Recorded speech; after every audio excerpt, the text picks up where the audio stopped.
this is just the pandemic humor for this session. I always try to find one thing that is lighthearted. This is actually a wig that our son Mito is going to use because he's doing a virtual musical as part of his summer program. But it also is kind of a sign to what my hair is going to look like after this pandemic is over.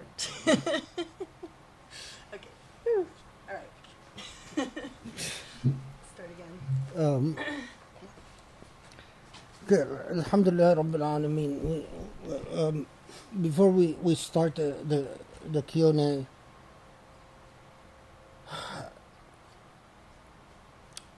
as I hope you've seen, every surah in the Quran, every surah delivers a critical message that is transformative. We haven't even gotten into, of course, into Al-Baqarah or Ali Imran or Surah An-Nisa, which deliver messages that are not just transformative of the individual, but are transformative of society, that tell us critical messages about the societies that we structure and our responsibilities as human beings, as vicegerents, as khulafa, as deputies of the divine on this earth. Notice that over the years I've gotten questions about the relationship of Muslims to the environment. And notice that when we talk about a Quran al-Tadwini and a Quran al-Takwini, the Quran that is written and the Quran that is created, the earth or the environment that we deal with is a Quran. It's a Quran Takwini.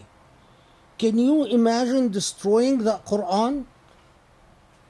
When I look at some of the practices in the oil industry and what they do to the environment, and I think to myself, you've copied all your practices from colonial powers and you've forgotten your own tradition, that what you are dealing with is a Quran. That's a Quran Takwini. You're not just free to do whatever you want to maximize profits with that Quran.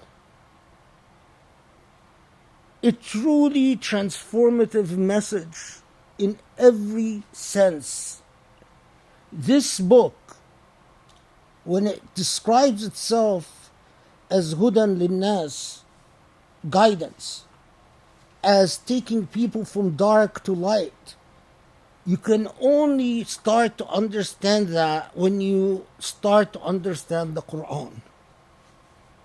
And the way that we have dealt with the Quran in our Sunday sessions in Islamic centers around everywhere, where you go in and there's this person standing doing tafsir of whatever, it kills the soul of the message. The reason we get nothing from it is because the soul is murdered.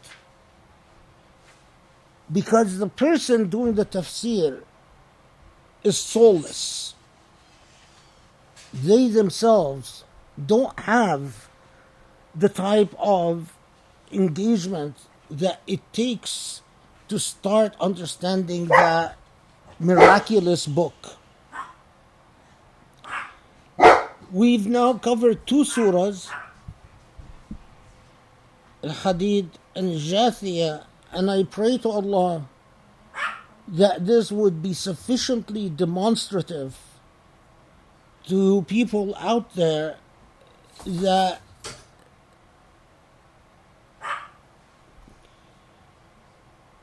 they facilitate the means so that we can cover the entire Quran, and we can cover it the way it should be covered. وَلِلَّهِ الْأَمْرُ مِنْ قَبْلُ وَمِنْ بَعْدُ.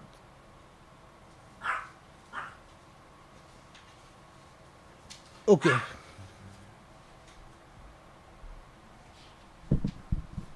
And by the way, I really appreciate the messages that you guys sent.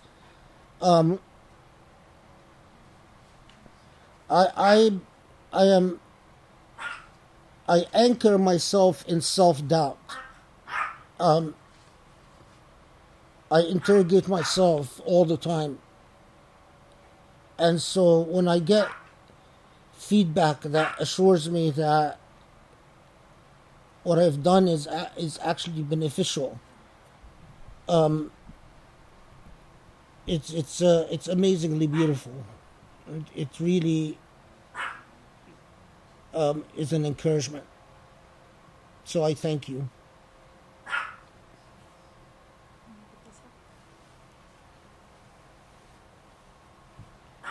Alhamdulillah. Bismillahirrahmanirrahim. So if I could just say, I mean, after now having gone through the second, surah, honestly, I don't know personally how I could live without continuing on and knowing what the rest of these surahs have to say. And I think we all experience a bit of divine time, right? We sit down at 4 o'clock. It's been 4 hours. It doesn't feel like it's been 4 hours. It's like we've been transformed somewhere else. And I think that part of the challenge is, obviously not to preach to the converted, because I think all of us are here and we've listened and we're part of it. The people that now we are calling upon to get behind this project probably will not have the patience to sit through 6 hours from last week and 4 hours from this week. So, my mind is sort of flipping to, okay, what can we say to encourage other people to get behind this project? And I think it really has to become a personal appeal. People don't know what this is. They don't know they need it. They don't know that as the future of Muslims, we need this, but we know because we've experienced and we know what the potential is that's here. So it's got to be, to reach out and just convince people to, if they trust in you and they, trust in your judgment, to just believe and have faith and, come up with whatever creative way you can to make this happen. Because I just do not see, how could we not have this knowledge? And how can we possibly know what the Quran has to say or how it's meaningful and relevant to us unless we do this surah by surah? So inshallah, I pray we can really make this happen. So for the Q&A today, I got so many questions. Alhamdulillah, thank you. They're, again, amazing questions. It's 8 o'clock already, so I don't know how long we're going to go. But, and I still have questions from previous Q&As. So inshallah, we'll try and schedule another Q&A, sometime, hopefully, and hopefully this month if the professor is okay with that. And why don't we start with, I have a pile, but I wanted to open up to the interactive group to give you guys a first chance if you have any questions, because I know we probably do have some questions for this surah, but I know the professor's open to anyone, so I'm going to try and intersperse and try to be a little bit more fair about it. But since you guys are here and you've been with us for 4 hours and 6 hours last week, you guys get first shot. So, okay, Rami, let's...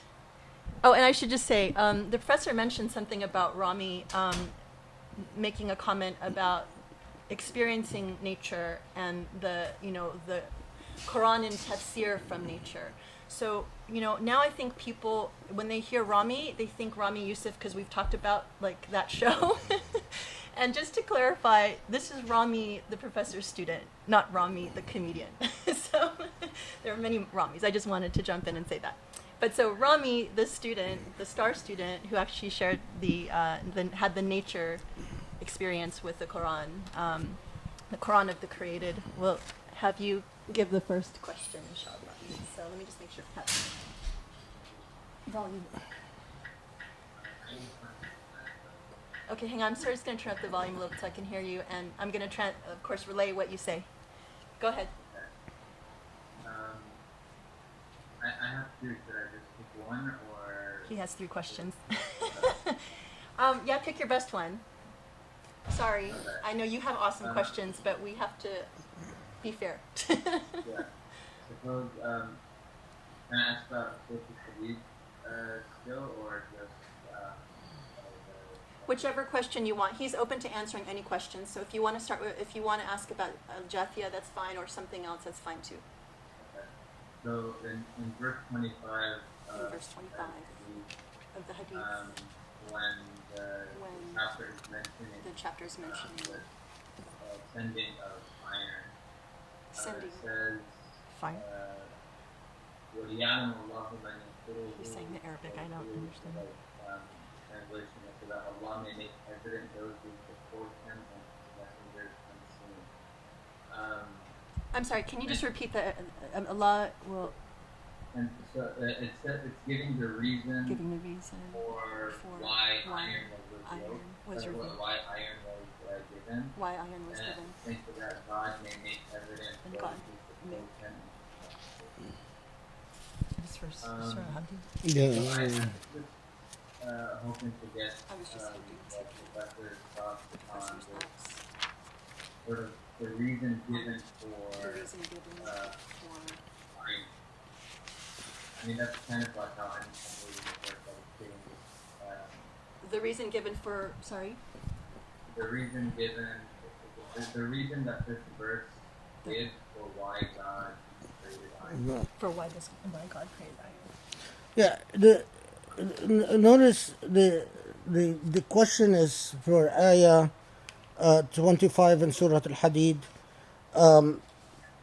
وَلَقَدْ أَرْسَلْنَا رُسُلُنَا بِالْبَيِّنَاتِ وَأَنزَلْنَا مَعَهُمُ الْكِتَابَ وَالْمِيزَانَ لِيَقُومَ النَّاسُ بِالْقِسْطِ وَأَنزَلْنَا الحديد فيه بأس شديد ومنافع للناس وليعلم الله من ينصره ورسله بالغيب إن الله قوي عزيز. So you have to take if we take the entire ayah, we've sent our prophets with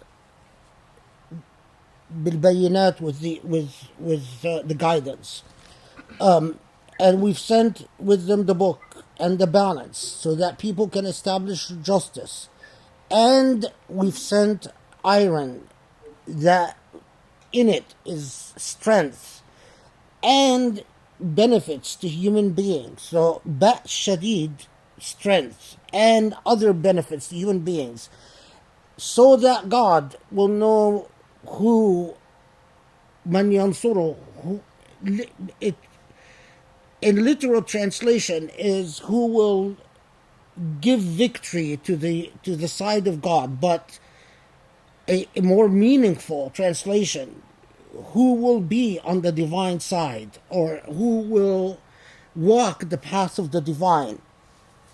وَرُسُلَهُ بِالْغَيْبِ إِنَّ اللَّهَ قَوِيٌّ عَزِيزٌ. Now, so the couple of things here. It is not the traditional way of reading this ayah, and you find that in a lot of tafsir, where they tell you, well, the reference to hadid is a reference to weapons, and that Allah sent iron so that people can make weapons, so people can fight in the side of God, and so people can give victory to the side of God.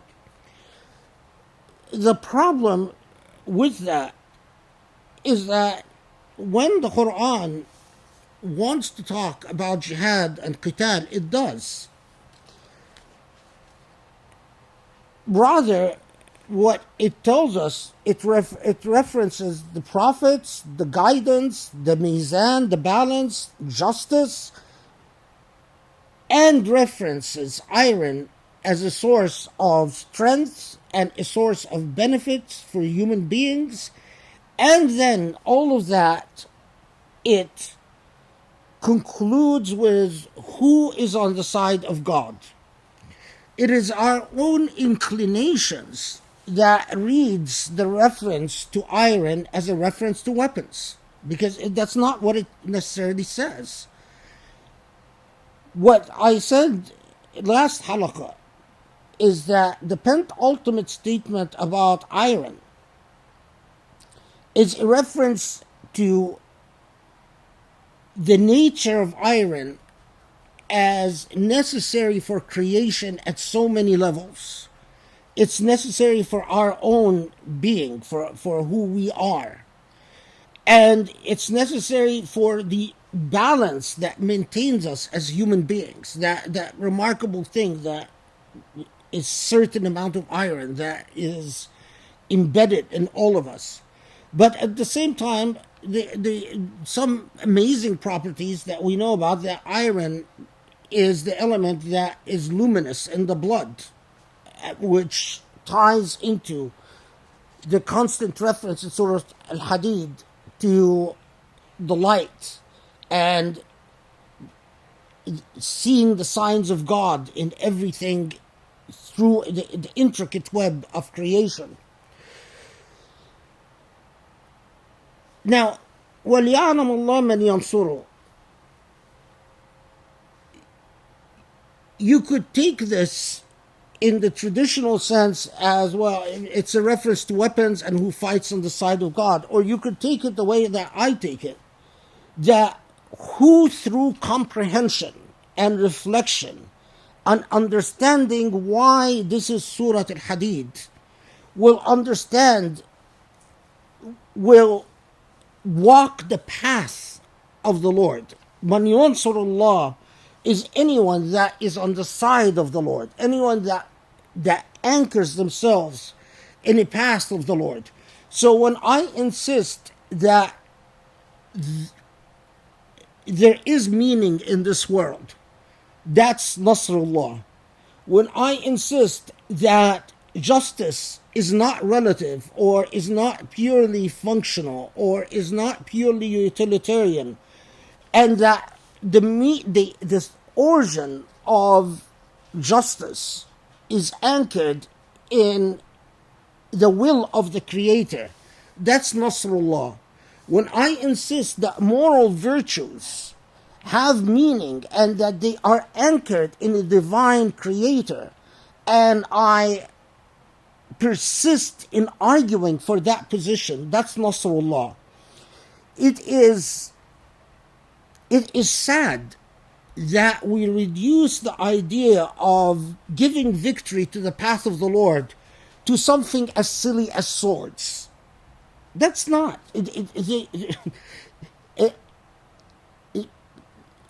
Having a kalami argument that defends the idea of monotheism is Nasrullah, and often far more effective than any sword that you create. Having an argument about the nature of virtue and the nature of ethics, and that ethics need a God, and that without God everything is meaningless, that's Nasrullah. When you argue that Surah Al-Hadid is in fact revealing to us the core value of balance and justice in our creation, that's Nasrullah. One of the saddest developments in the Islamic civilization is when somehow we started thinking of Nasrullah as simply a military dynamic. A dynamic where we battle, we are martyred, what resulted, among the results of that is that we even neglected scientific research, which is necessary for weapons that now don't even rely on iron. We don't even need iron for these weapons. The fact that we neglected the type of expansive view of what is necessary to be on the side of God, which is science and philosophy and mathematics and literature and everything that constitutes knowledge. That in the inept idea that it is just a matter of few moments in battle, and that you martyr yourself in some type of furusiyya dynamic, some type of knighthood, has impoverished the Islamic civilization enormously. Okay, so that's the answer. Okay. Kamran? Assalamu alaikum.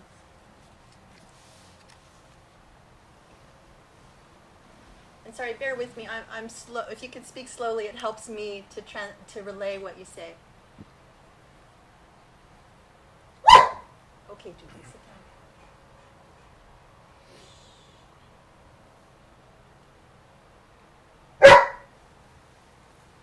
down.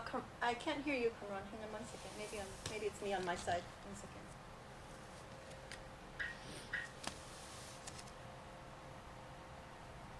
Can you check if your mic is on? Because I can't hear you. I can't hear Cameron either. There we go. Oh wait, I think. Okay, there we go. Kamran, I'm so sorry. I'm not hearing you. Do you want to send me your message through chat? Okay, let's go. I know Cheyenne, you had a question.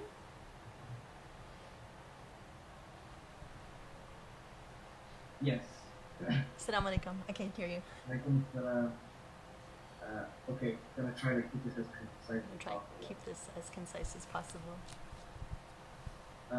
Dr. Surush Dr. has proposed that some of Revelation comes in the form of descriptions or images or scenes.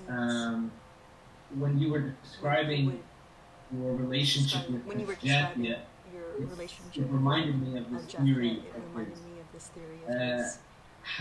Has your experience with the Quran revealed any similar suspicions for yourself? And do you believe that your method could perhaps uncover further meanings in terms of symbology used, like the moon, star that the Quran employs regularly? What the Quran employs regularly. I think that, yes, the revelation of images is critical, but there are two parts to this, right? An image could reveal itself that is essentially non-communicable. There is no way that you can communicate it to other people unless it's communicated as sort of flashes, but it has no logical connection to the words of the text. So if you communicate it and you say, I've experienced this image, it's such a personal experience that it doesn't say anything to anyone else. It doesn't convince them of anything. So on the other hand, there are images that further that can be reasonable interpretations of the text. Why are they reasonable? Because they have some type of nexus to the linguistic symbols, the language, in other words, of the text, the words, the meanings. So for instance, you'd say, the word, here's this image, and here's why I think it further enriches the understanding of the text, because this word doesn't necessarily just mean what Lisan al-Arab said it means, but it can also mean this and that and this, and people can see these relations.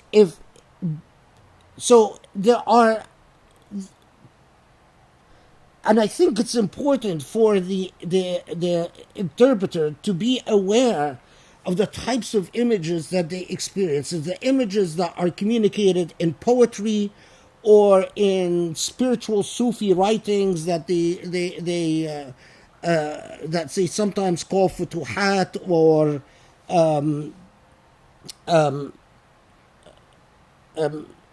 there's another word that they often use. It's not coming to me, but anyway, or nafahat, but they're quite personal. So the only way you can share them is to actually go through the spiritual experience that the interpreter has. And if you don't experience them, there's no way you can believe them or disbelieve them.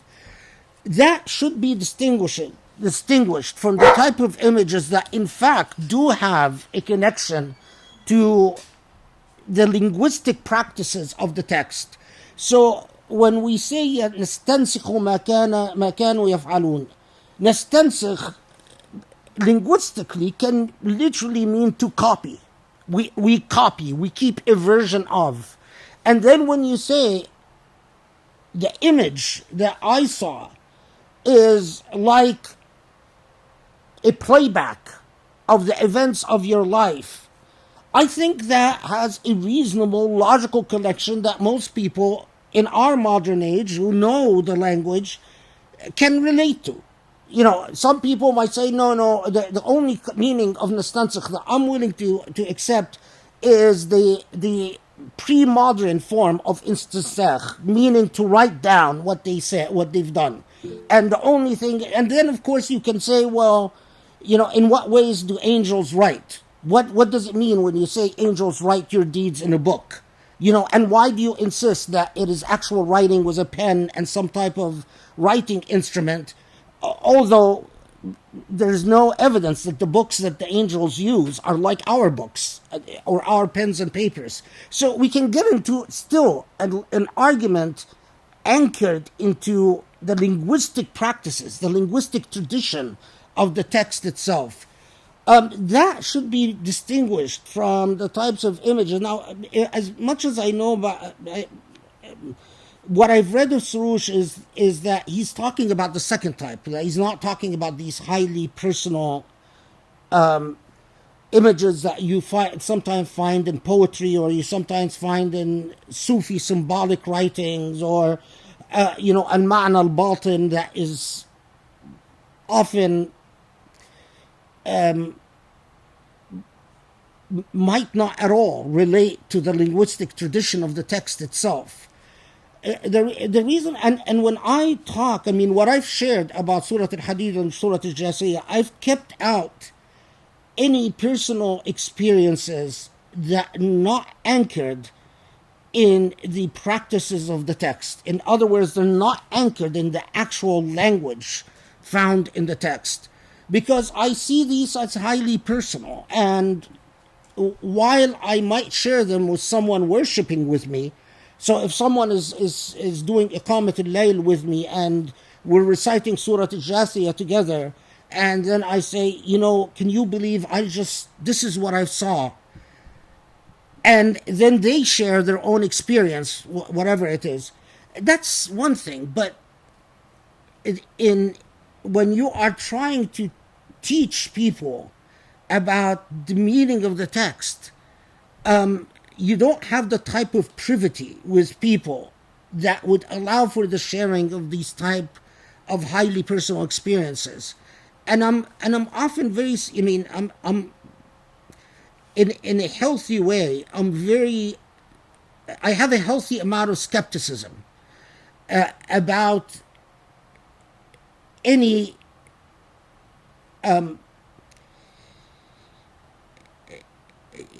meaning that is grafted upon the text that is not anchored in the linguistic practices of the text itself. I think that type of skepticism is necessary if we're going to keep the discourse at a rational level, where we can communicate back and forth with each other according to some agreed form of communities of interpretation.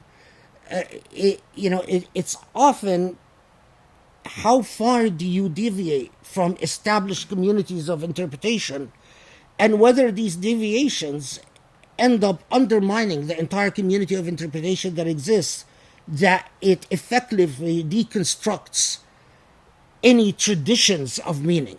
And I'm just always on guard against that, attempts at interpretation that completely deconstructs traditions of meaning, because they could be quite dangerous.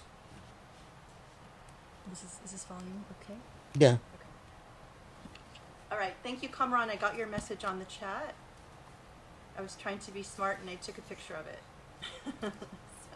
Okay, so ayat 14 and 15 from Jathia lightly touched upon the notion of abrogation in the Quran, considering that as time has gone on, scholars have argued that fewer and fewer verses are abrogated, and some even consider that none are abrogated, and also considering the notion of divine time, the days of Allah. Do you feel that this provides further insight on abrogating Quranic verses?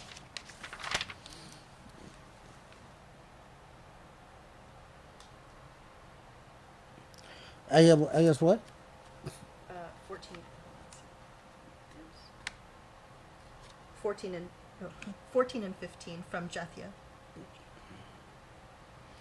Well, do you mean 14 and 15? Because 14 is يغفر للذين لا يرجون أيام الله and ومن عمل صالحا فلنفسه ومن أساء فعليها ثم إلى ربكم ترجعون. So I don't see how they relate to abrogation. You spoke about abrogation during the text. Sorry. I see what you're saying. You're saying that because of the argument that that these ayahs were abrogated, that because of the reference to forgive those who don't see the ayatullah, and then those who argued that they were abrogated. Yeah, it's of course these are not the what the text itself. It's not what the ayat themselves are saying, but this is what some people said about them, is that they were abrogated. I have to tell you, I don't believe. I am one of those people who do not believe in abrogation. I don't believe that any of the text of the Quran was abrogated, and I don't believe that any of the text of the Quran was abrogated by other ayat of the Quran. What was the second part? Sorry.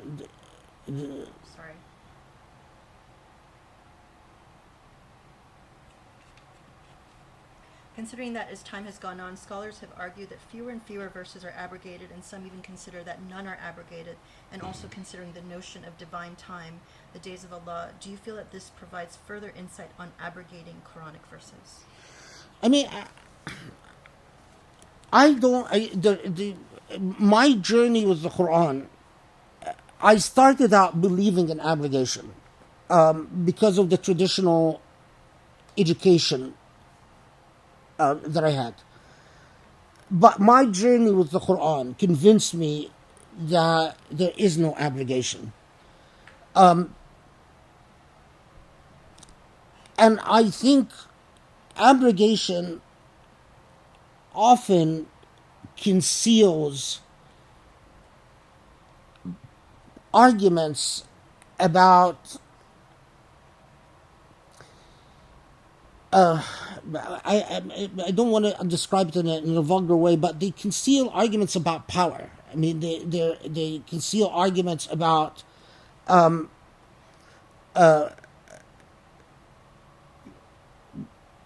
what we are uncomfortable with as textual failures or textual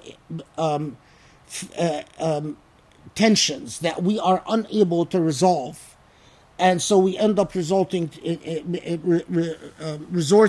to abrogation. And I think that those who, for instance, argued that 14 and 15 were abrogated, it's clear what the power dynamic behind the argument. But the part that is really intriguing, and I'm not sure what I would say about it, is that you are drawing a relationship between the idea of divine time and the arguments for or against abrogation, probably against abrogation. And I would need to think about that. I mean, that's one of those things that would deserve a discussion and an investigation. It's a very intriguing idea.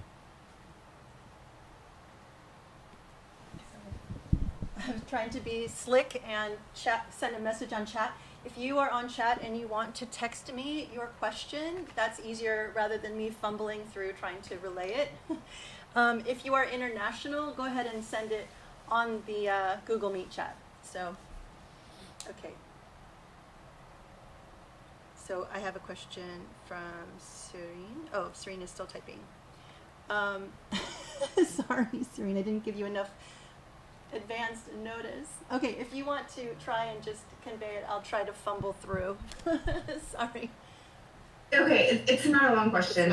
It's more, I guess, asking for confirmation. Asking for confirmation.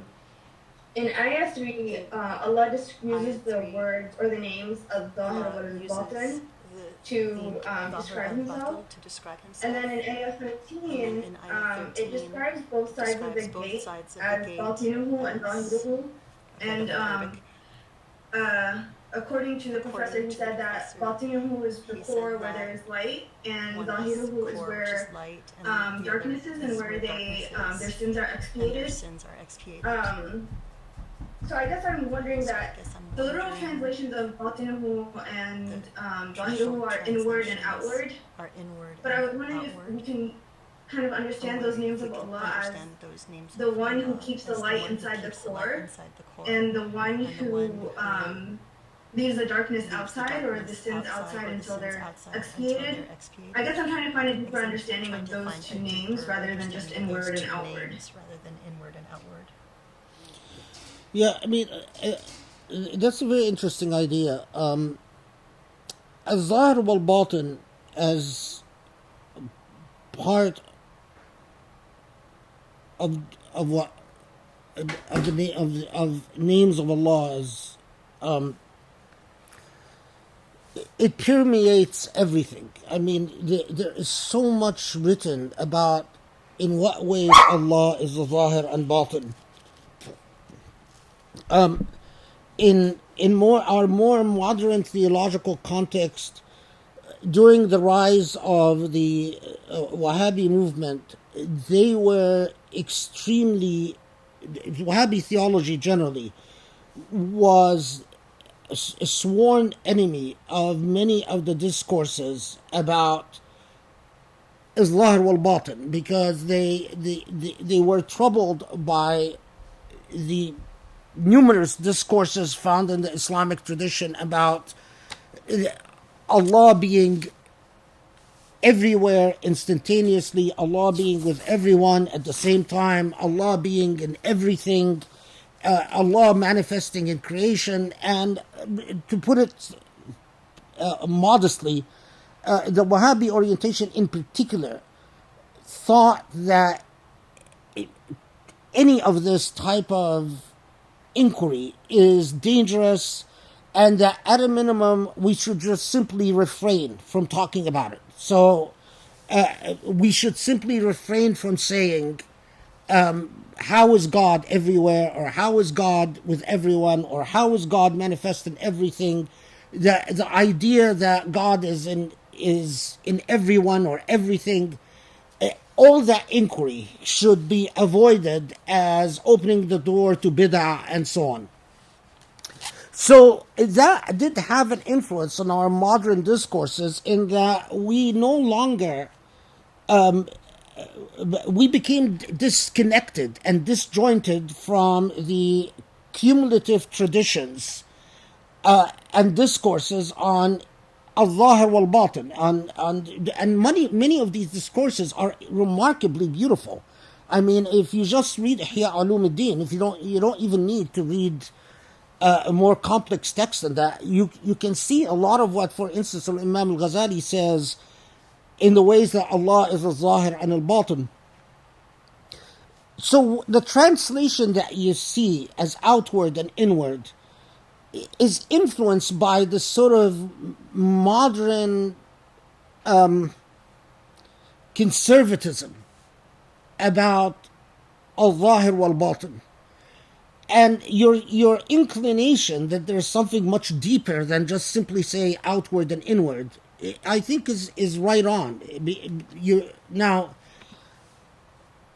the type of connection that I didn't make is between the description of Allah as al-Zahir wal-Batin and the reference to the gate as having a Zahir of its Zahir being one of torment or punishment, and its batin being its mercy. Most translations of the Quran, as I said, just simply say, well, that means that the side of the gate that's facing the hypocrites is the side of torture, and the side that's facing the believers or the non-hypocrites is the side of mercy. But that's challenged by the language. That there is a problem in reading it that way if you look at the language itself. I would need to think more about whether there's a connection between the description of Allah as al-Zahir and Batin at the beginning of the surah and the reference to the gate as having al-Zahir being al-Azab and al-Batin being the Rahmah. I'm not sure. There's a lot of things I'm not sure of, and that would be one of them that would be worth investigating and worth discussing. Yeah, very interesting.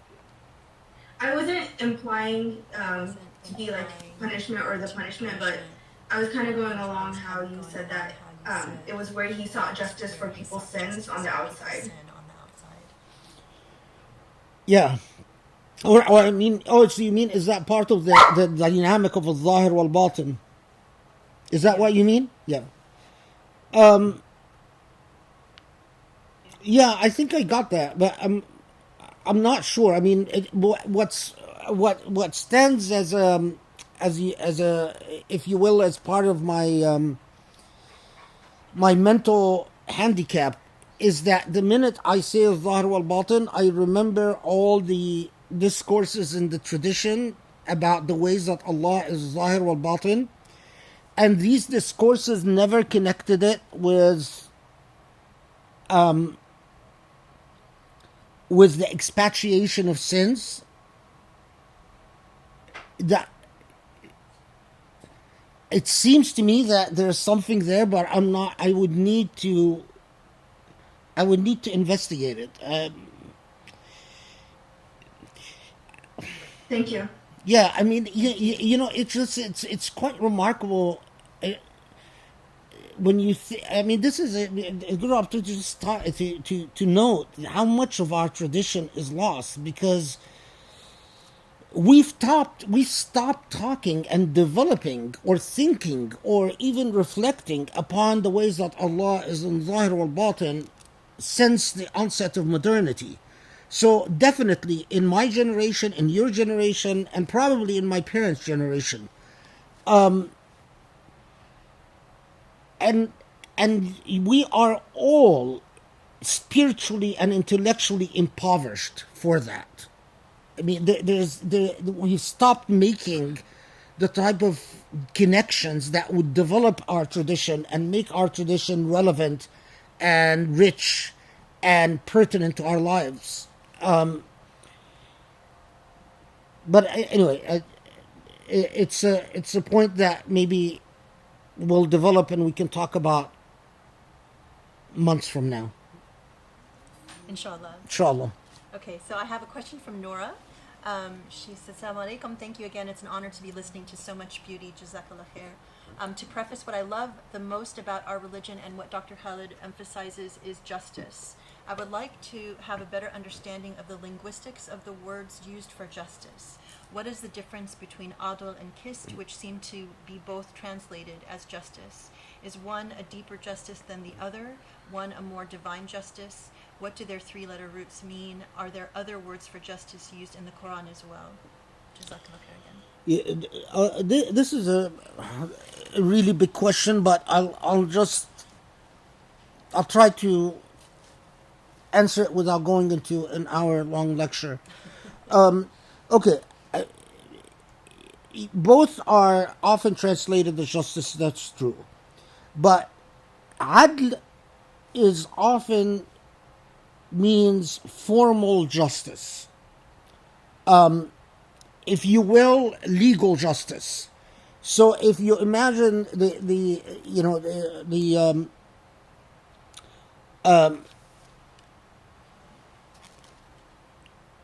it's the strict relationship between rights and duties. Qist is equitable justice. It is justice that goes beyond justice to ihsan, to goodness. Some have described justice, adl, as justice at the zahiri level, at the external level, while qist is total adl, is total justice, where you are actually go beyond that to achieve equity, to achieve mercy, to achieve goodness. The way that the Quran uses adl and qist, and this would need to be demonstrated because it's consistent, in my opinion, with that understanding that when it talks about adl, it is talking about what we would call today in our age institutional justice, our ability to achieve the mechanics, the instrumentalities of justice, while qist is the achievement of justice with ihsan, with beyond the instrumentalities of justice, but justice with equity and fairness, if you will. Now, of course, there is a great, these are huge philosophical issues. How do you differentiate between formal justice and equity? And, in legal traditions, this has challenged lawyers for centuries, so much so that in some legal systems they created two systems of courts. One are, equity courts and justice courts, which is, of course, fascinating because that type of awareness of the difference between that sometimes formal justice can result in harsh results, in results that are technically fair but not beautiful, was something that was also part of the dynamics of the Islamic legal system, and definitely part of the dynamics of Islamic theology. And I believe that it was all anchored in the discourse of the Quran. But justice is one of those core ideas that have been marginalized, ignored, and allowed to atrophy since since the onslaught of the colonial age, when basically Muslims no longer were invested in their legal systems as part of their identity. Their legal systems just became a functional thing, some way to administer a process that you can label a justice. And what occupied Muslims far more is a talk about actual power, or the dynamics of power, rather than the dynamics of justice. So we find, since in the past couple of centuries, Muslims far more interested in at-taghallub and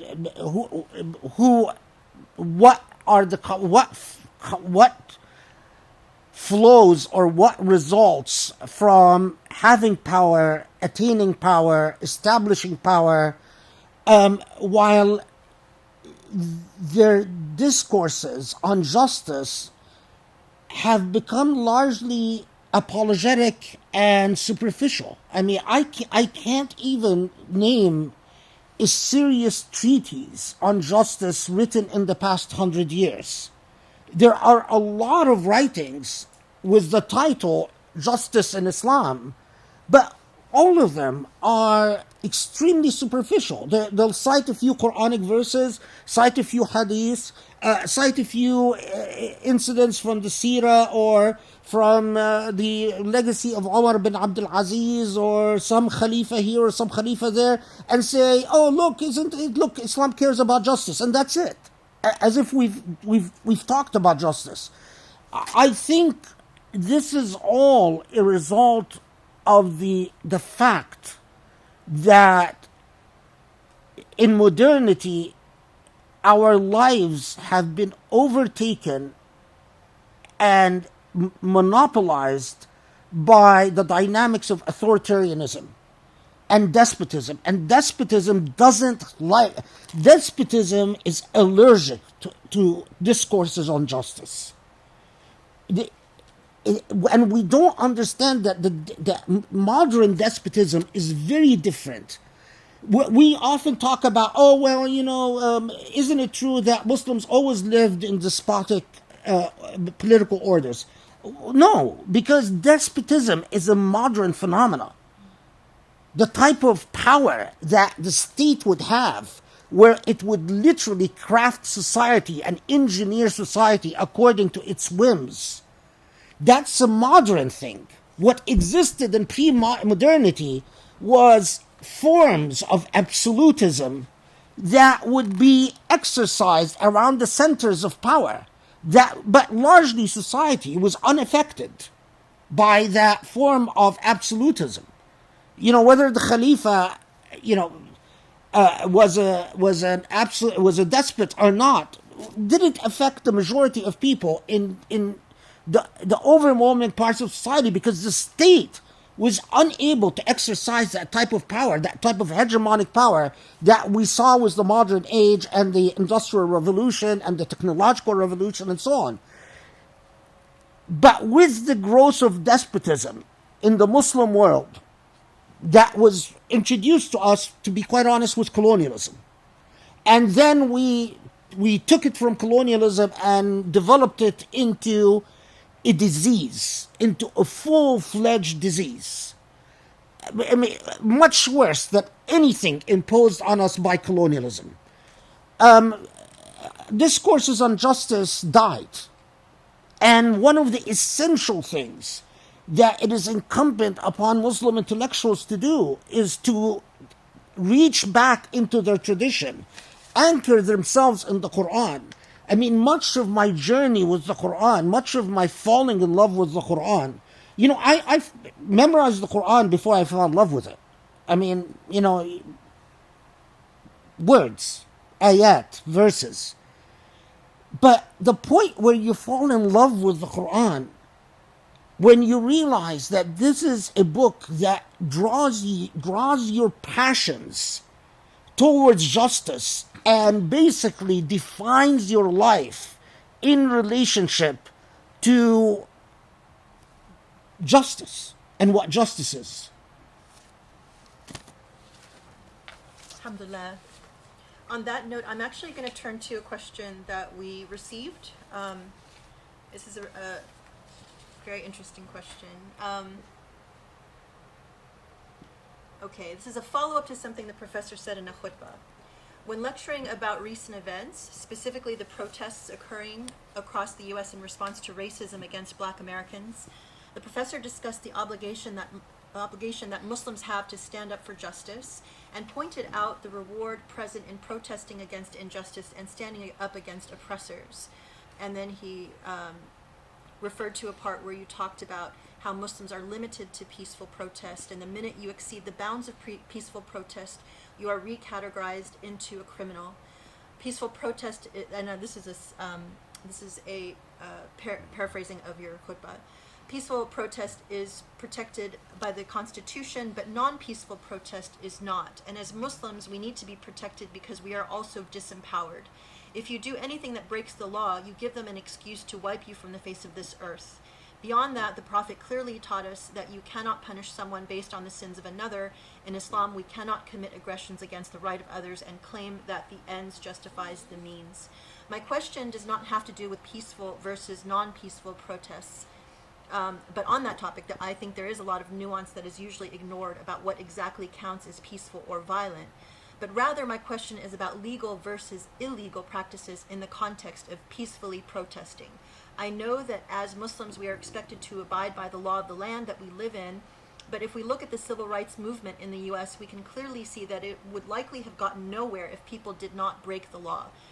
Black protesters sitting in white-only diners or white-only sections of buses or using white-only water fountains were breaking the law, but this was necessary to force the country to pay attention to the injustice experienced by Black Americans. A modern-day parallel would be something like the Dakota Access Pipeline protests, where protesters broke laws to prevent the construction of an oil pipeline in the hopes of protecting the surrounding drinking water, farmlands, and sacred indigenous lands. So, for example, protesters would lock their bodies to construction equipment or form blockades to prevent construction crews from reaching their destinations. So my question is simple. Are these types of tactics, non-violent but legally questionable actions, ever acceptable within an Islamic paradigm? Of course, there are many other ways to work towards change which we should pursue, but we should also acknowledge that, unfortunately, many of the legal methods of dealing with these types of issues are extremely slow and controlled by those with the most financial resources and who have the most to gain from environmental destruction and injustice. Yeah. This is a really good question. There is a difference, a serious difference between law and morality. Just because something is the law, it doesn't mean it's ethical and it's moral. Similarly, the law doesn't, and this is really, because I hear a lot of Muslims go and, mess up this point. Just because something is the law, it doesn't define halal or haram. So when I say that the Prophet ﷺ said that you don't transgress upon the rights of others, what and of course this was said in the context of a khutbah, not an article or writing or a full scholarly lecture. So what I had in mind is that if you're protesting and so you go to someone's car and you burn it, or you attack someone's business, that's not justifiable, because you're destroying property that belongs to someone. I didn't have in mind the type of civil disobedience where you are targeting the unethical laws through ethical behavior that will lead to illegal infraction and punishment, but nevertheless your behavior is moral. So when there's an unethical law that, for instance, says that blacks can't sit in a certain place, and you go and you occupy that place, you deny whites access to the place that you are occupying, but that denial is just. And here we can get into a very interesting discussion whether the difference between adl and qist is relevant here. So what is qist is that blacks have the same right of access that whites have. And similarly with things like,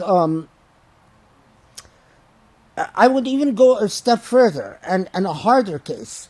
The American law punishes very severely those who illegally trespass and gain access to places where animals are tortured and mistreated. In fact, in many states, that's labeled as domestic terrorism. In my view, these laws are immoral. I mean, shockingly immoral. The fact that there's an animal being tortured somewhere, and if I trespass in that property and I film these animals, and then I post the film on the web, I am labeled as a domestic terrorist and I will go to prison for 10 years. These are immoral laws.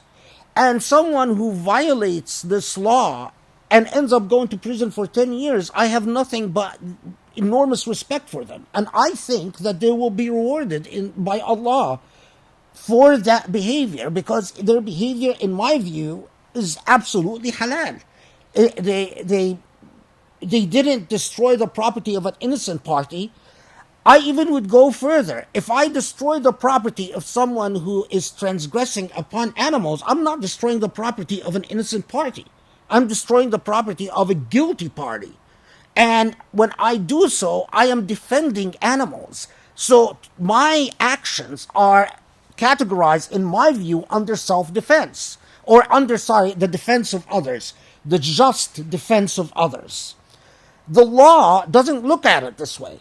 If I go in and destroy a facility that tortures animals, the law sees that as domestic terrorism and will send me to prison for 10 years.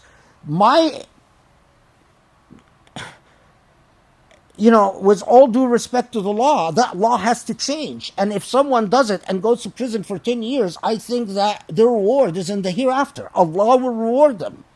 Now, of course, I know what it means for a lawyer and a law professor to be saying stuff like that. I mean, this is the type of stuff you get disbarred for. But if you commit yourself to what you believe in as the truth, then you commit yourself and you pay the price, whatever the price is. The point that I was saying about Muslims is that I was just flagging to especially younger Muslims, and I know that a lot of people don't know the context of the khutbahs. I was worried about Muslims, younger Muslims, particular Muslims, who might be tempted to think, or that seem to think that they will be afforded the same treatment that white people are afforded by the police. And that's not true at all.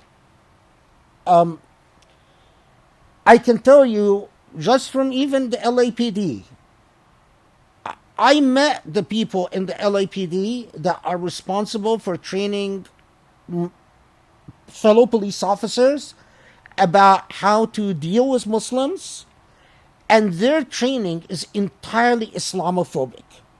The guy responsible for training in the LAPD was this Maronite Christian Lebanese guy who is fanatically anti-Muslim, just hates Muslims with a passion. And he trains, and he brings all the Islamophobes to do training seminars for the LAPD. And when the LAPD looks at a Muslim that they arrest, they look, their entire training, their Islamophobic training kicks in. Sadly, that is the situation with police forces all over the United States. And not just that, even with the federal government, because I can tell you how many experiences I've had where the federal government brings these Islamophobes, people like Daniel Pipes and Robert Spencer, to do their training seminars. It's time Muslims wake up and realize that regardless of how you might see yourself, you are not seen by this society as white. And you will never be afforded the rights that whites are afforded. And that's what I was sending a message to a certain group of young people. Just be careful. Be aware that you are racialized, and you are racialized in ways that puts you at a great disadvantage. And as long as you're aware of it, and you are aware of the consequences of it, then you can move to the next step. But yeah, I mean, I don't confuse between morality and law, and I don't confuse between halal and haram and law.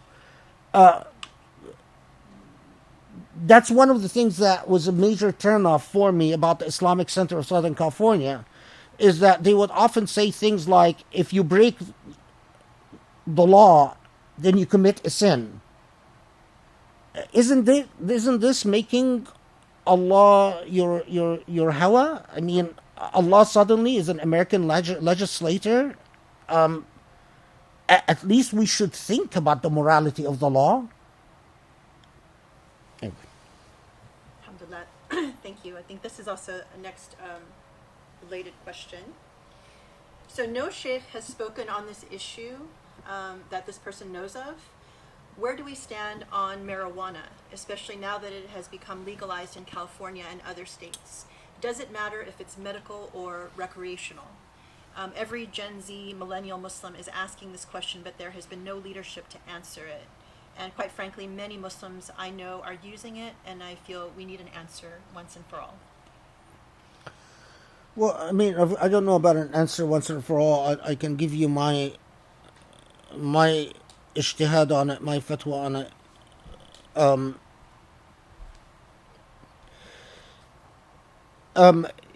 Medical marijuana is in a different category because there are conditions, there are medical conditions that are treated by marijuana. I mean, I knew someone who suffered from severe nausea, and marijuana seemed to help this person. But the key is your intentionality, the purity of your intention, and the medical necessity. Why? Because the illah, the operative cause in the prohibition. Why do we even talk about marijuana as possibly prohibited? Why? Because it's an intoxicant. تذهب العقل, that it numbs the mind or alters consciousness.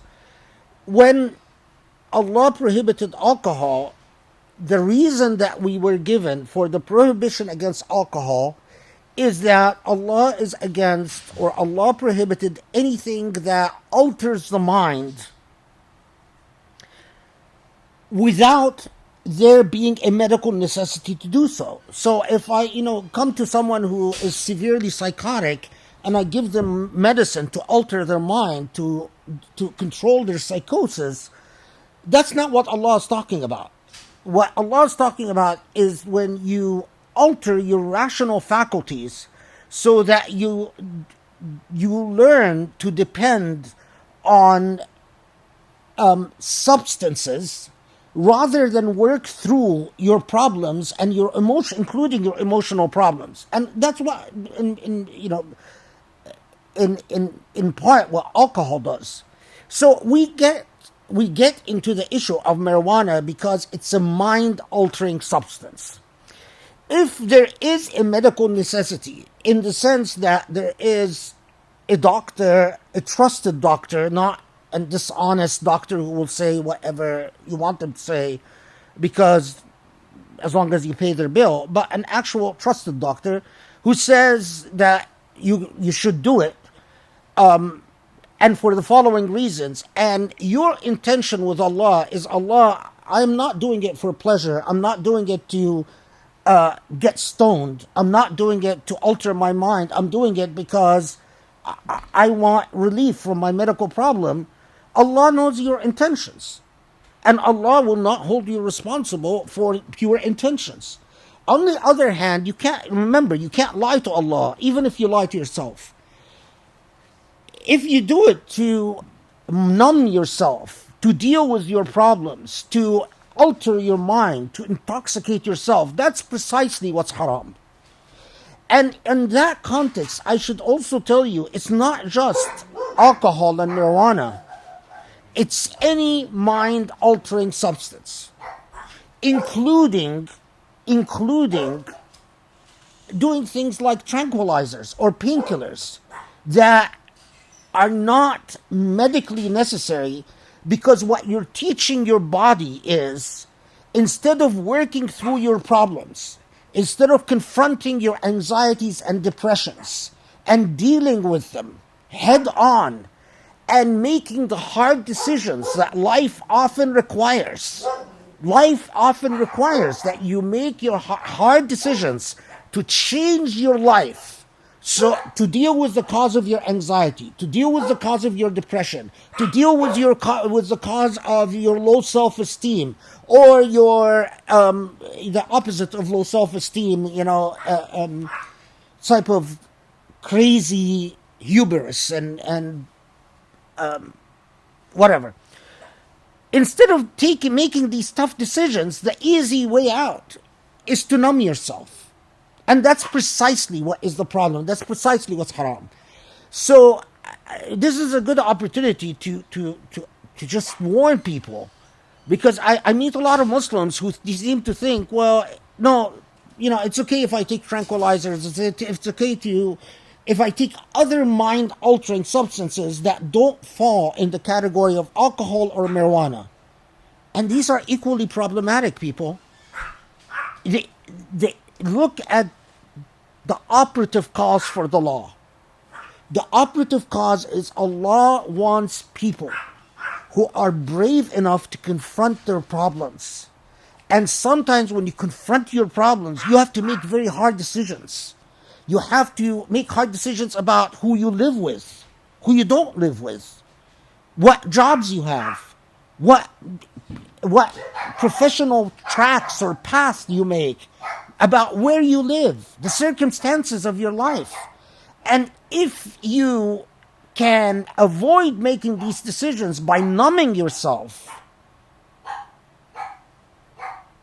your situation gets worse and worse and worse. Your depression, your anxiety, your lack of self-esteem, your lack of self-confidence gets worse and worse and worse. Suddenly, no miracle is going to happen to transform a spouse that abuses you, for instance, overnight, and that spouse is going to become an angel. Do you know how many situations I've had where people who live with horrible spouses, and the way they cope is through mind-altering substances? No, that's not what Allah wants for you. That's not what Allah wants for you. Sometimes we have to make very difficult decisions in life to protect our mental health. But that's part where your iman comes in, and it gives you the courage to make that decision and persevere with it. Well, the fireworks have begun here in California, so that's why the dogs are reacting. Sorry for the barking going on. How are you feeling? Do you need a break? We should break for Maghrib. Okay. And then we can continue after that. Can we just do one really quickly? Sure. Okay, because this one, and Doogie needs to go out.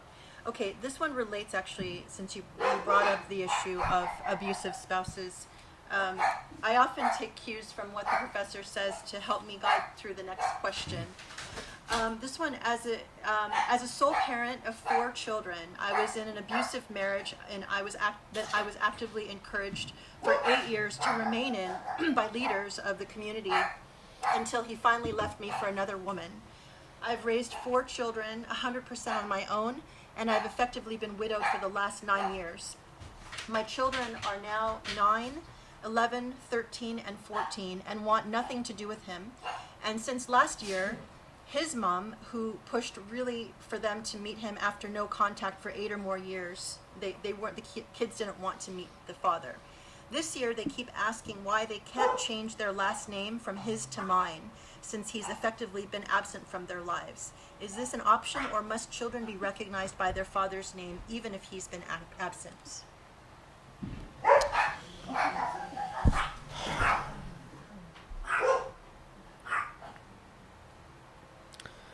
Yeah,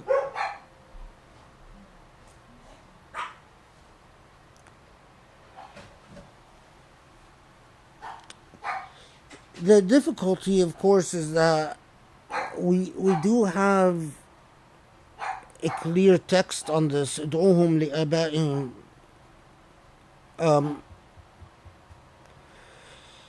My advice, I mean, first I'll start with advice and then I'll go back, is that not to change the name. Life has again, one time and again, shown me that we don't know what the future brings. Even children in this type of situation, they grow up when they are in a position as adults to make that decision for themselves, whether to take a different name altogether or keep their name, give them that opportunity. So in other words, you don't make that decision, even if they're pushing you as children to make it, because you don't know whether tomorrow, if that father has an awakening, if this father dies and they idealize the memory of the father, you don't know what tomorrow brings, and you might find yourself being blamed for that type of decision.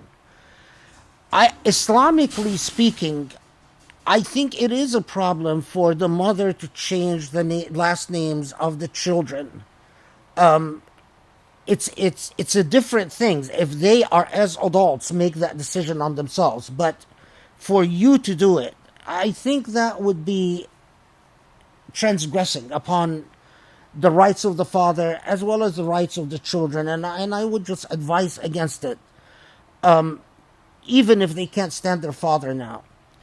Having said this, this is a classic demonstration of the type of ugliness that I cannot reconcile with my relationship with the Quran, and I cannot reconcile with what the Islamic message is all about. It's typical that you see a woman in an abusive relationship and you find an imam after imam telling her to stay in that relationship. On what basis?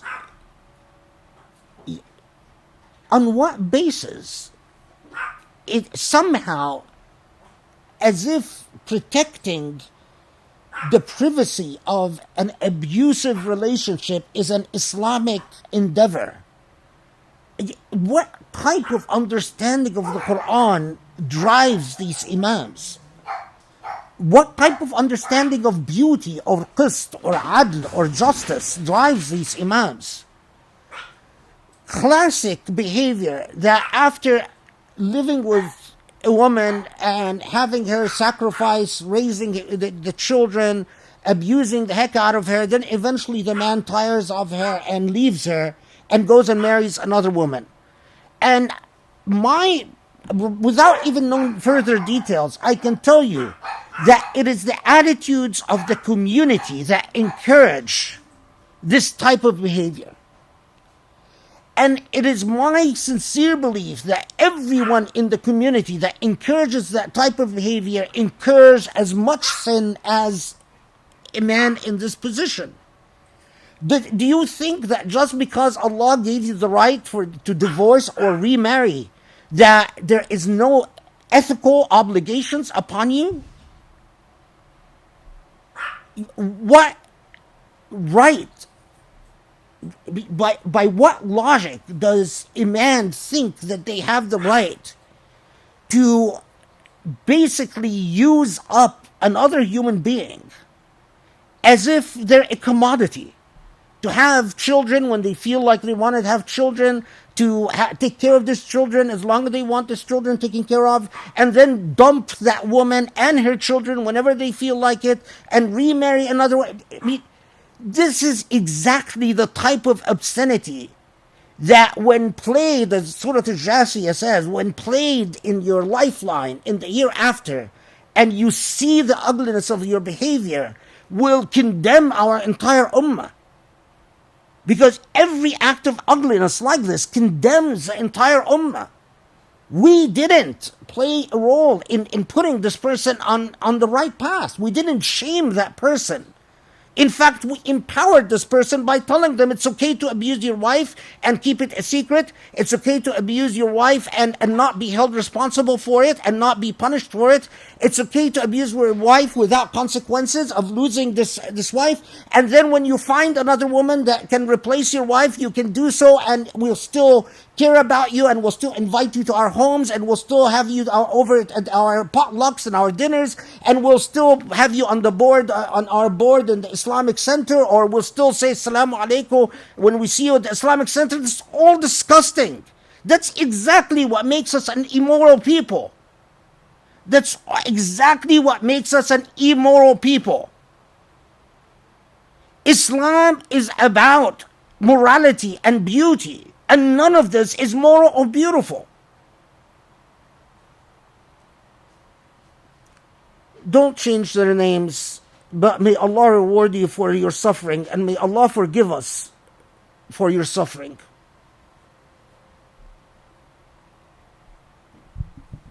I was just telling Grace that there's so many of these. I can't tell you how many times I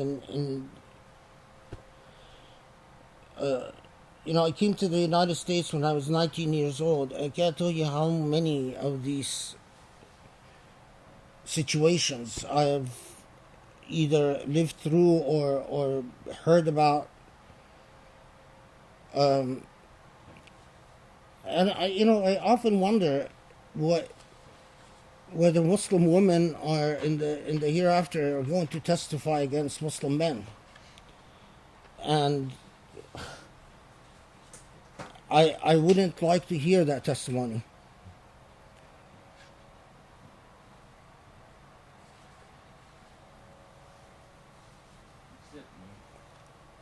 Yeah, except Sharif. Sharif says except him. So except Sharif. I think a lot of people here would like to hear that. Okay, is this okay? All right, well, we'll just get started. There's still some people that are coming back, but we will get started. All right, this is a good, another good Usuli-ish question, meaning that it's controversial, I guess, or maybe it's a little bit taboo. Would the professor speak to the scourge of pornography, specifically as it relates to Muslims? A brave imam recently gave a talk on the subject and was met with criticism and denial, although he chose the subject because it's one of the top reasons for divorce in the Muslim community. What is the effect on the spiritual health of the physical home when this, pornography, is a secret or not so secret presence? The Mormons have had an anti-porn campaign for a few years now called Fight the New Drug, while Muslims are talking about sleeve length and nail polish. Sadly, this hypocrisy is alienating many young Muslim women. Many thanks for your tireless, generous, and important work. Who's the imam? I haven't heard of that. Well, they didn't name the imam. I wonder who that is. I can ask. Yeah, that would be interesting. I mean, especially if their lecture is recorded somewhere. Well,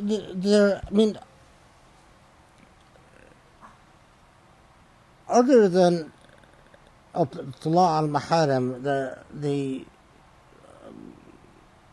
there is something, sexual relations, especially in an Islamic outlook, are a matter that belong in the privacy of a human life. In like other, there are certain functions that human beings perform that by their nature, if they transcend from the private realm to the public realm, they have the effect of eroding modesty and creating social expectations that become a source of constant social torment and social anxiety. Among those are sexuality. I mean, and I also believe that among those, for instance, is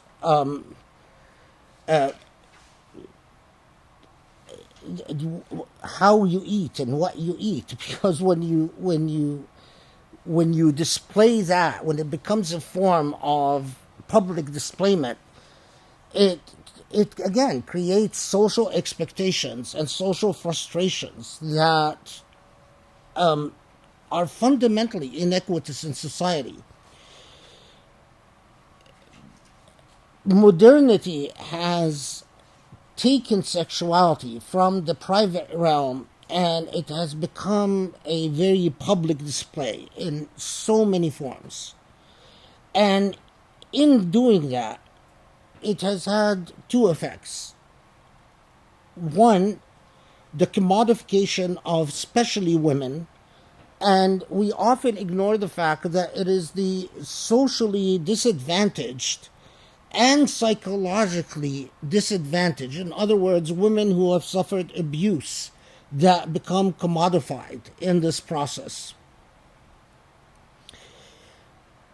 And when you commodify women in that fashion, you're effectively commodifying women body parts, and you are encouraging the outlook where men get used to looking at women instead of as souls with feelings and intellects and thoughts and ideas, as the way you would look at anything that is an object of desire, to fulfill some form of longing that a person has. So that's one aspect, the commodification, and especially the commodification of those who are socially disadvantaged, economically disadvantaged, emotionally disadvantaged human beings. But then there's another aspect to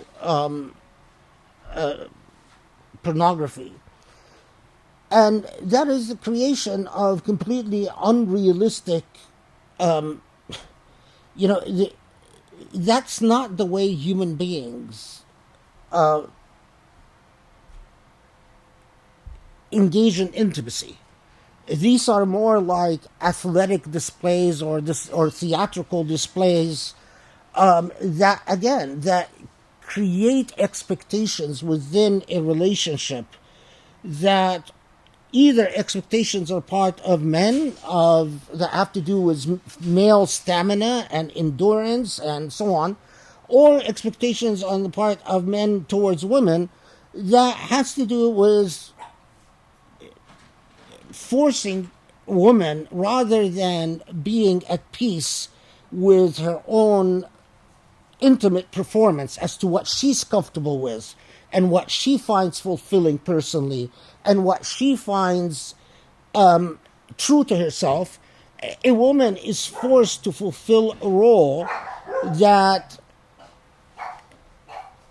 fulfills the expectations that this male has from the pornography industry. I mean, whatever that role is, and it's sort of, I don't want to get into the details, but, often it has to do with positions, fantasies.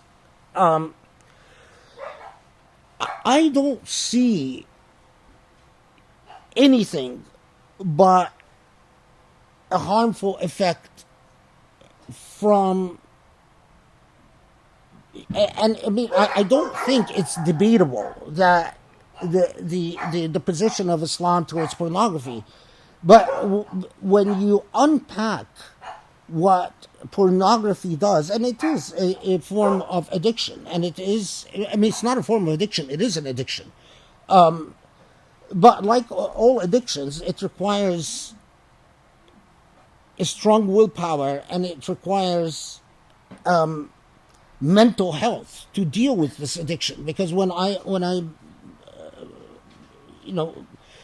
know, listen, some very good men who are good human beings who have become addicted to pornography, and it erodes their own emotional and spiritual stability in a very systematic and a consistent way. And it creates a constant state of dissatisfaction with their partner. And a lot of times dissatisfaction with any partner that they end up with who is true to themselves, unless they end up with some partner who is, exists to fulfill this type of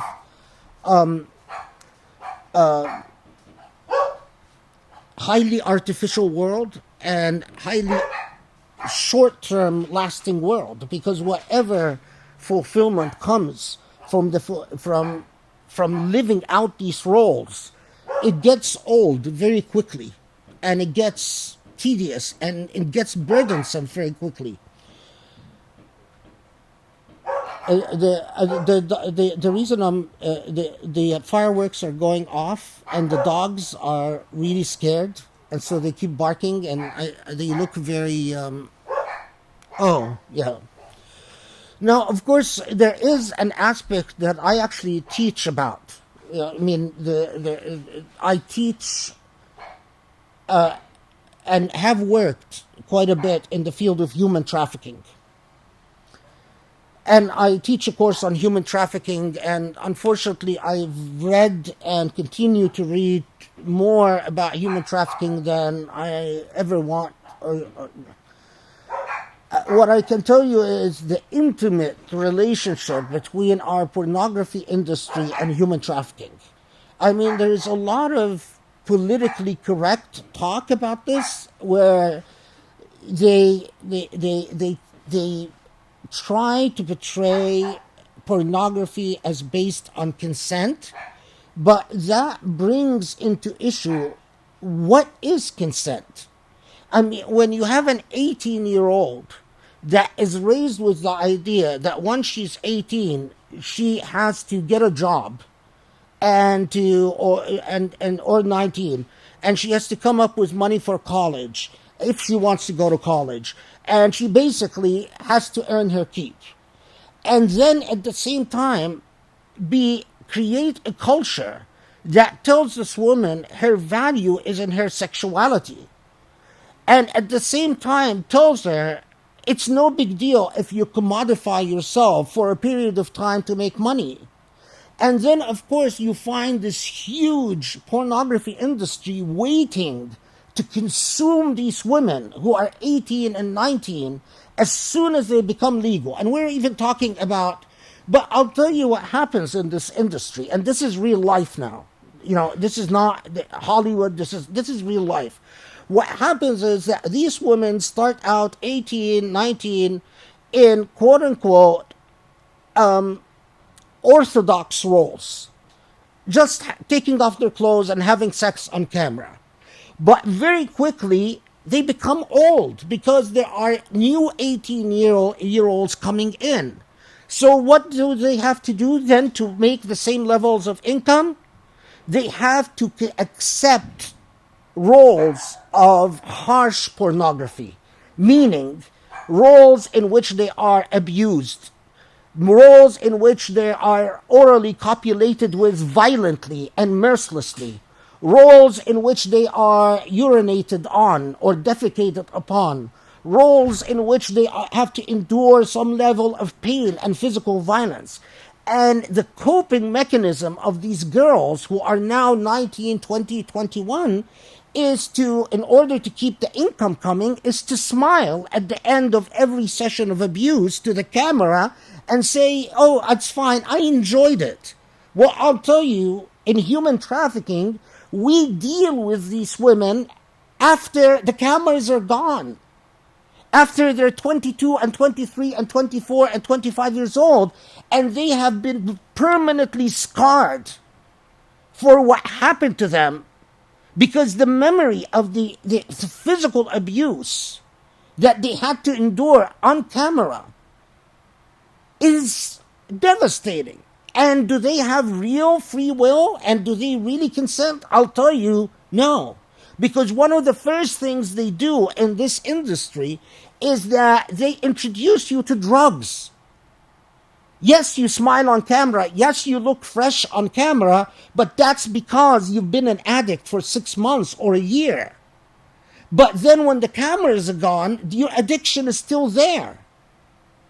And that's where human trafficking really kicks into gear. A lot of these women are so thoroughly abused.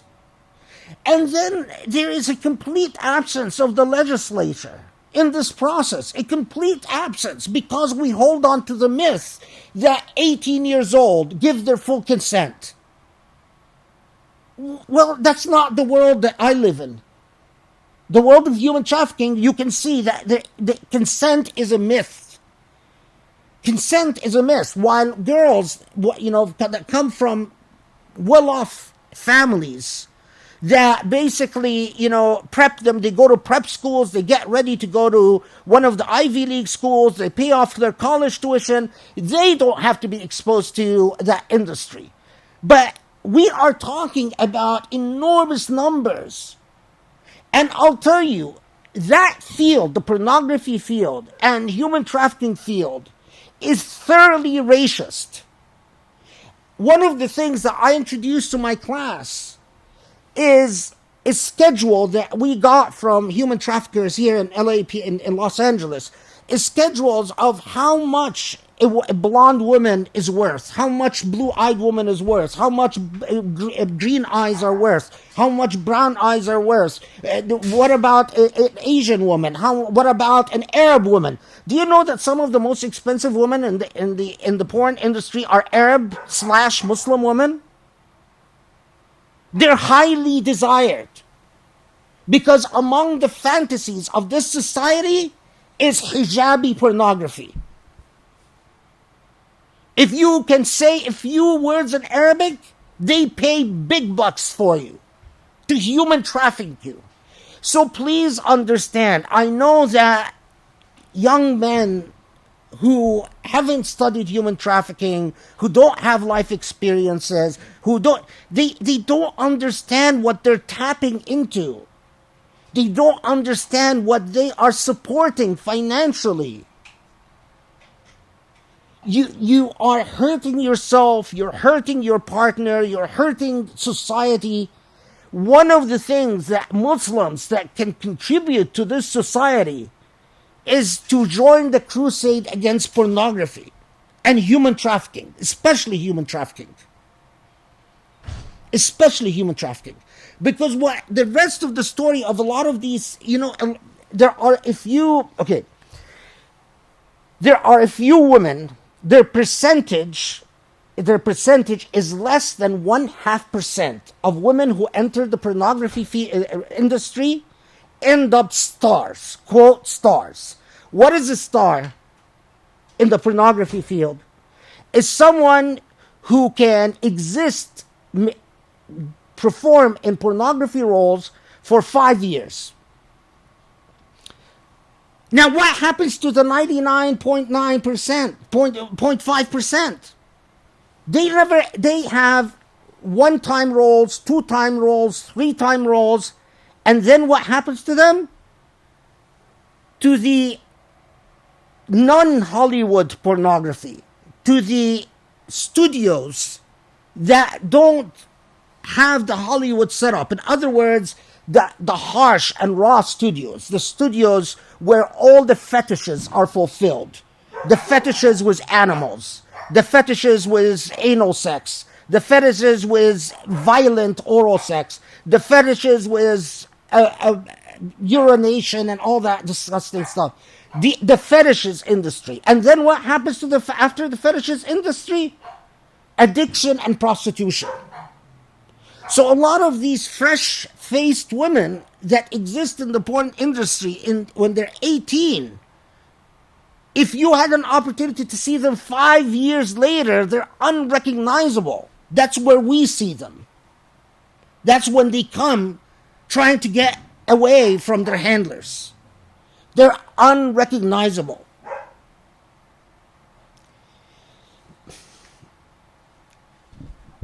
One of the things that kills me, I've been teaching human trafficking now for about 10 years. I've had very few Muslim students take my course. It just drives me nuts. There are a lot of Muslim students that go into law school, that come to law school. I meet them in the Muslim Student Association if they come to the Muslim Student Association, but they steer away from fields like human trafficking. And when all the conferences, all the books, all the articles, complete absence of of Muslim presence. it really is devastating.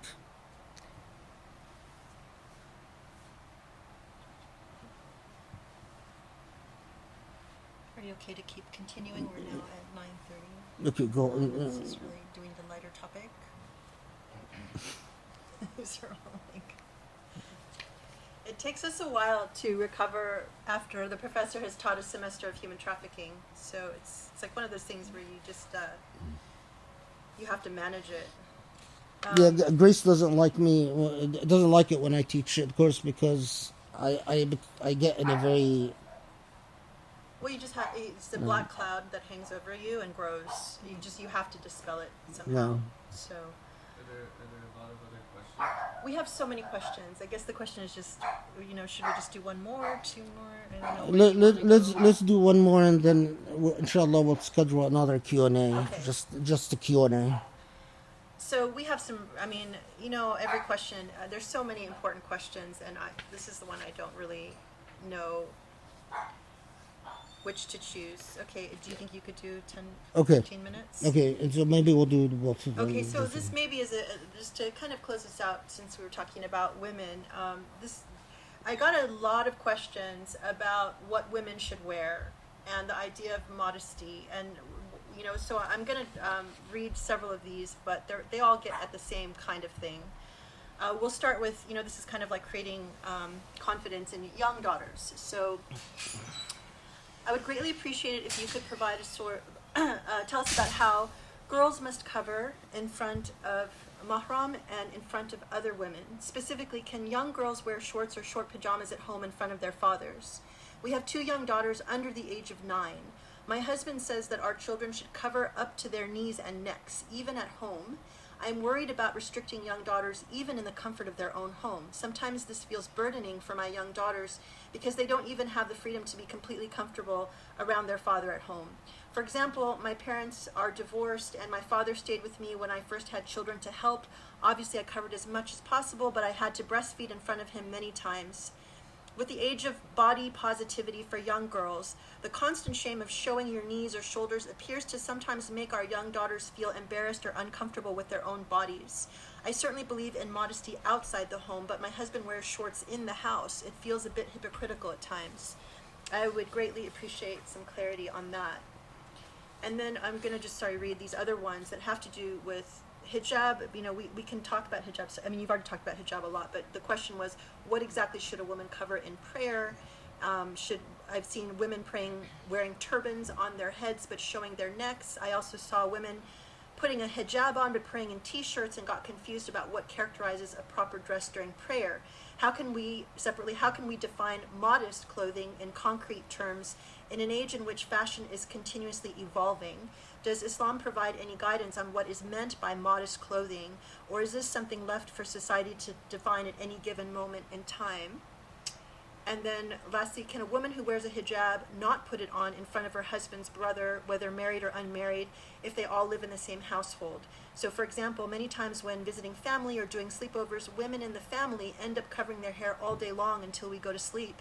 Since no one is looking at the other in a sexual way, is it permissible for women in the family to take off their hijab at home but put it back on in public? Okay, so the hijab question and what women the second question. I hate to do this, but I think I'm gonna have to. Let's postpone that to the next Q&A, because I did talk a lot about hijab, and I dream, inshallah, that eventually we get to the Quranic, to Surah An-Nisa, and to actually look at what the Quran says about this. But in the absence of that dynamic, and that takes us to the whole idea of modesty, which there's no way I can address it in just a few minutes.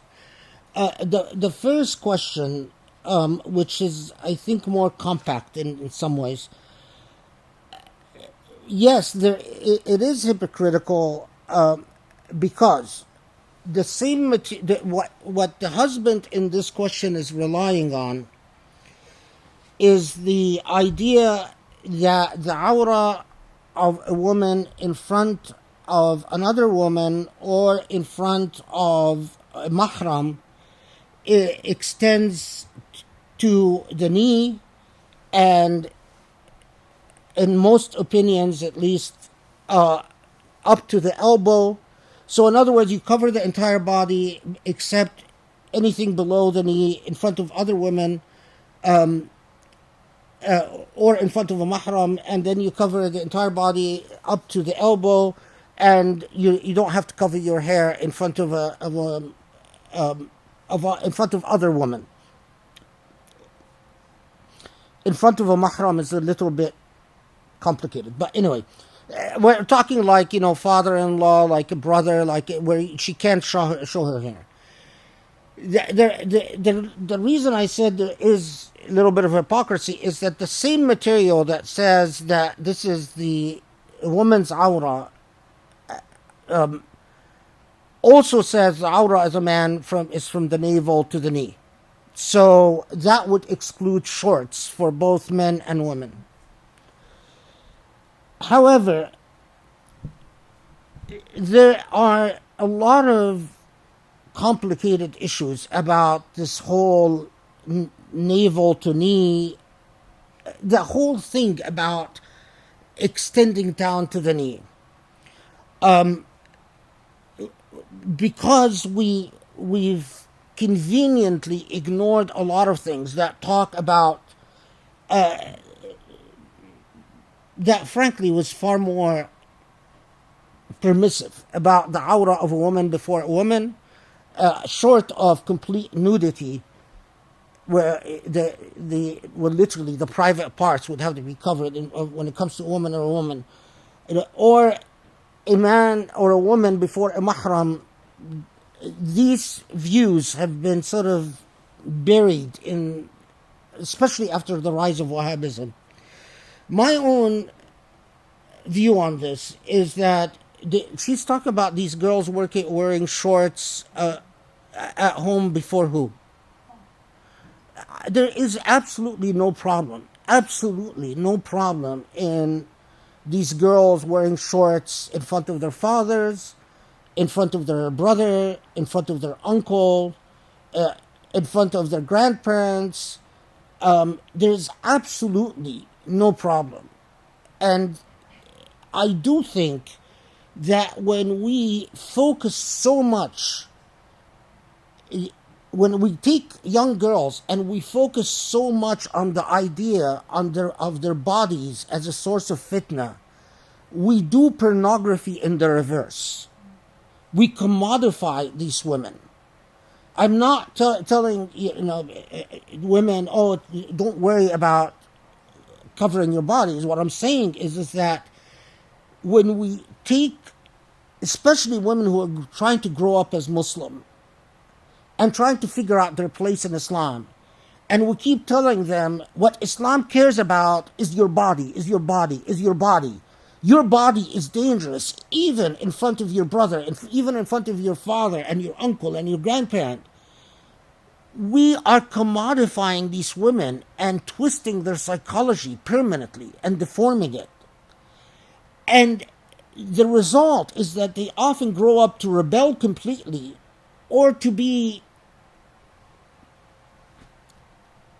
conflicted in some very dangerous ways that I've seen. I mean, you want to see an example of that, see a place like a lot of the parts in the Muslim world, will you find the fact that a woman wears a hijab doesn't at all reflect upon her sexual morality.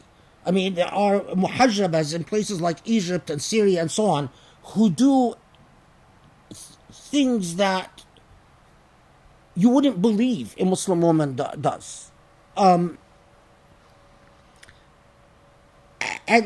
because that rupture occurred at their young age, where they've learned that truth and sincerity about their relationship with Allah, it doesn't matter. What matters is always the appearance in public and how would they appear in public, not the essence of their relationship with the divine. there's absolutely no problem in these girls wearing shorts, t-shirts, in being comfortable at home, and in not being made to be obsessed about their bodies in the privacy of their home. That is just simply wrong. And if you knew the legal basis for that type of obsession, it's very sad, because it's nothing more than culture. It's nothing more than these male assumptions about what is necessary to safeguard the sexual honor of women, which is again very patriarchal and denies women their own voice, and as if men are the ones that will define even what is honorable or not honorable for women. It's very problematic. Very problematic. So I think that's probably a good place to stop, right? You're probably pretty tired. Yeah, I don't know why I got a feeling that someone on screen has a follow-up question. Is that feeling wrong? On which question? On what I just said. I don't know. I just, like, you call it a hat, if you call it whatever it is. Okay, come on, own up to it. Okay, I've been wrong plenty of times. No, so he hasn't. yes, I have. Don't believe her. I had a follow-up thought. Oh, Sharif had a follow-up thought. Maybe we were sensing this. Maybe I'm saying. Yeah, the vibes from, yeah.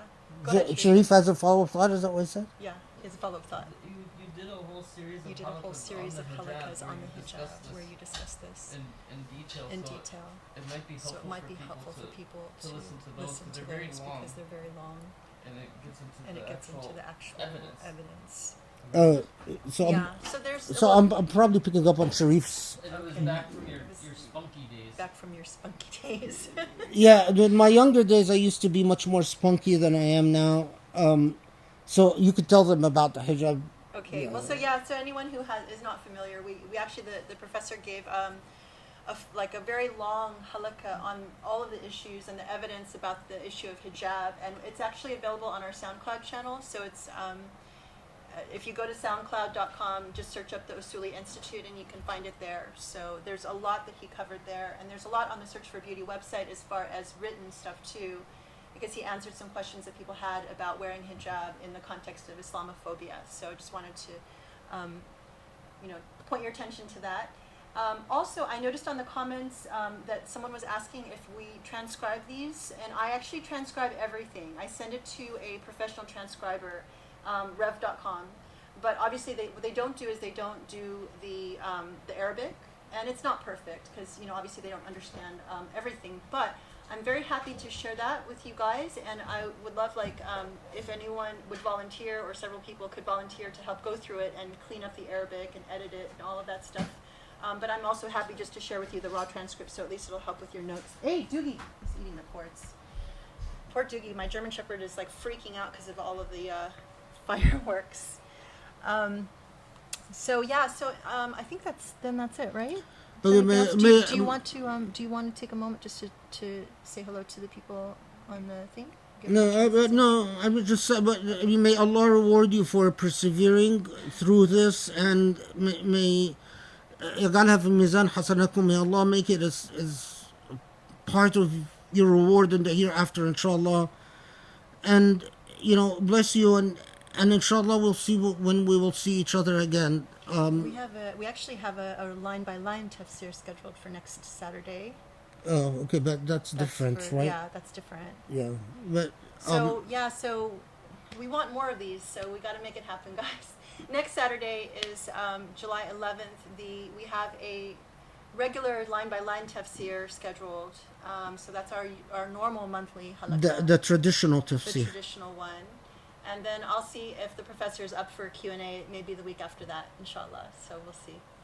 So thank you everyone so much thank you all for another marathon session in divine time. It was wonderful. Alhamdulillah. Thank you. May Allah bless you all.